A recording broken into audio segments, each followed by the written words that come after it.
Alright, so mga lods, so kaya sandar na pita sa may anda, buhol mga lods, kapiha mga lods, so kanang mga resource mga lods, mga grabe ka brato niya, ang uban gali, wala gali bayad mga lods, nindot pa kayo mga lods, kay limpyo kayo mga lods ba, limpyo kayo niya, labas kayo nga mga pagkaon, balabi na sa mga seafoods.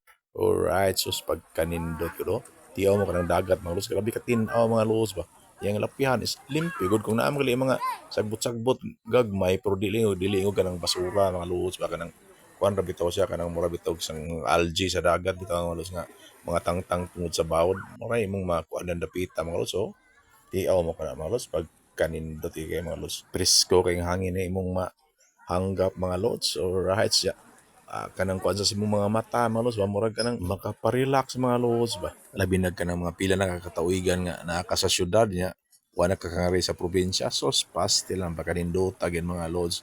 Alright, sinig kahuman, sinig kaha gabi matug dayon ka dire sa ilang resorts, pagkaugma langoy na sa kagsayo, astang pagkanindota.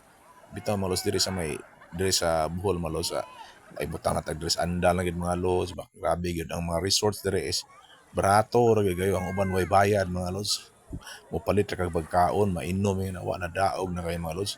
So kung magstay ka, ang ilas ang mga lodging house o kanang mga inns o sa panang uban diha, grabe ka affordable ra kayang kuan mga lods ba, ang rates.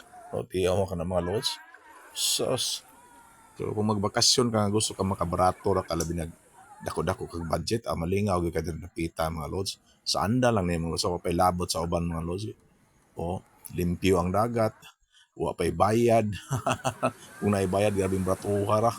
Sus, asa magana mga lods. Labi na diri sa may Kinali mga lods. Dako gyud kay ning beach diri mga lods, pero wa gyud bayad mga lods. Dako pagay ka ng parking lot mga lods. Alright, so lami pagay mga pagkaon. Gusto ka magbaon, wala ra ka ng kuan cork cage mga lods, nasa restaurant dito ka ng ilaha ra gyud ba. Alright, so mo na nga kuan gyud ba, maka-budget gyud ka din napita ba. Di nakaingon nga magduha-duha pa nga areta dire kay mahal ni wa barato ra gyud dire napita mga lods. Bisan pag gamay nga budget mag-commute ra ka, sus daog na kayo mga lods. So, ang problema lang karon mga lods kay grabe ka mahal ang gas, pero kung dool ra ka dire mag-weekend ra ka, daog na kayo mga lods. Samot na ganang taob ni siya mga lods. Dako man kay ni siya nga hunasan gud mga lods, pero kuha ni siya kanang bas gud mga lods ba. Wala siya mga bato-bato bitaw niya, white sand, then siyempre piskong hangin. Unya labaw tanan hospitable ra kay mga tao ra dapita mga lods. Alright, so salamat sa pag-view mga lods. Ampian ang kanunay.